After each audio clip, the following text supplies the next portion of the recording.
Happy Monday. This is James and Mitchell, your intuitive guidance counselor, here with your week in tarot. And this week, our deck is going to be the Gilded Tarot by Ciro Marchetti. And as you know, I have the deck here on the table. So what I'm going to do is I'm going to take the deck, I'm going to shuffle, and I'm going to pull 3 cards for this week's reading. See what tarot wants to share with us for the week ahead. And the first card is going to represent what the overall experience of the week could possibly be.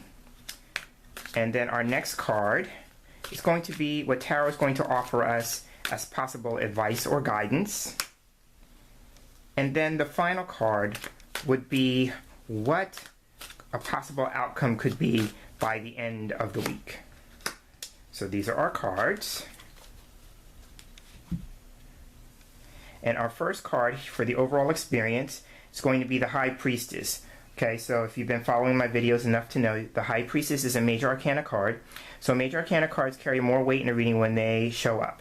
They usually represent our spiritual influences, psychological factors, and overall life lessons that we're being asked to consider that life is teaching us as we move through the week. So the High Priestess is all about honoring your intuition. She's all about getting to that still small voice. So some of us don't consider ourselves to be intuitive. For some of us, it might be like trusting your gut, going with your instincts, it was a hunch, that kind of thing. So however you language it, it's all the same thing. However you language it, you're being asked to honor it when it speaks to you, and it speaks to us in all different ways. So I always encourage people when this card shows up is to get about the business of learning how your intuition speaks to you.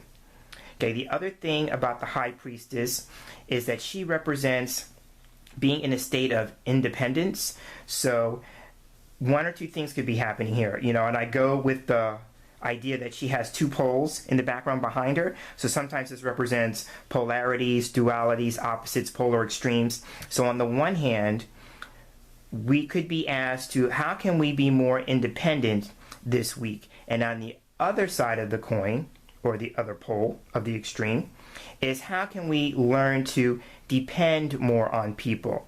There are some people who swing the opposite end of the spectrum and feel like they don't need anybody, and they're fiercely independent, and that could be just as challenging as being on the other side of the pendulum and being too dependent on people. It's about finding the balance. The High Priestess is number 2, so 2 in tarot and numerology is all about balance. So, how can you achieve balance if you feel like you're on one side or the other?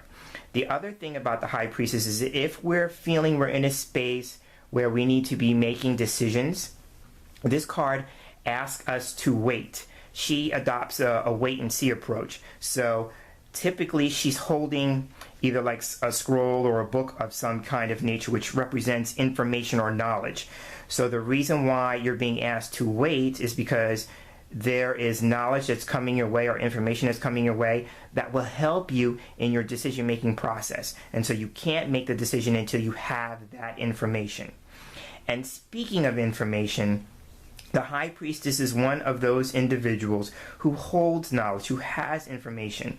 And typically, it's only given to those who seek it. So it could be like you are going to feel compelled to seek out certain kinds of information or knowledge this week, and you're being encouraged to do that. If you are a person who is considered knowledgeable, informative in your circles, then you're being asked to wait before giving out information. It's kind of like that idea of giving out unsolicited advice. This card says, don't do that. You only want to give out advice to those who actually are asking for it. So that's the energy of the High Priestess for this week. Our middle card is again going to tell us what tarot is offering us as guidance or advice. Okay, now this is Justice. This is our second Major Arcana card. So, there's a lot of big energy with this, spiritual energy. A lot of significant events may be taking place this week. Justice as guidance or advice. It's asking us to always consider doing the right thing. I love how I mentioned the idea about decision making here with the High Priestess, because it's the exact same thing with Justice. Justice, if you notice, is blindfolded, which represents being impartial, being neutral, not having any biases, prejudices, anything that's going to sway her in her decision making. She is the sign of Libra, so it's all about the facts and nothing but the facts. So she weighs the pros and cons. There's typically scales on, and they're right here. There's usually scales associated with Justice, so it's about weighing the pros and the cons. You know, weighing all the facts and evidence, and she goes by the facts.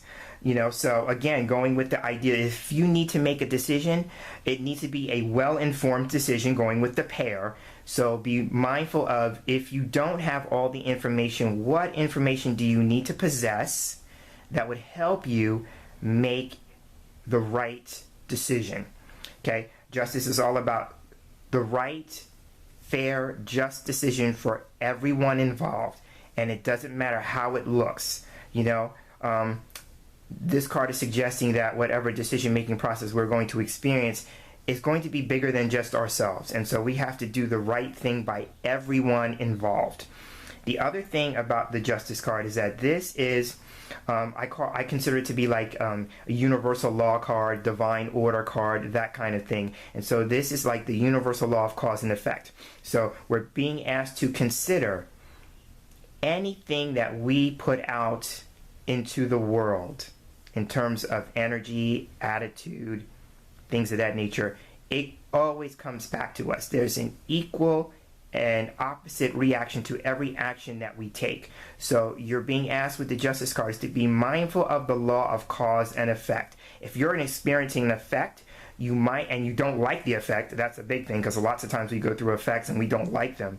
We may have to consider what could have been the possible cause for this effect, and go back there and see how you can do it differently. If you get a chance to re-experience that, how can you do it differently the next time around? But the idea here is about making a decision, has to be well informed, and it has to be the best and right thing for everyone involved, in the best and highest good for everyone involved. So that's Justice. Our final card is the Ten of Swords. Okay, so now this is one of those cards that kind of freaks people out. And typically, it has an image of the person lying on the ground like it does here. And it's nice here because the swords are not actually making contact, but usually the image has the sword sticking out of the person's back.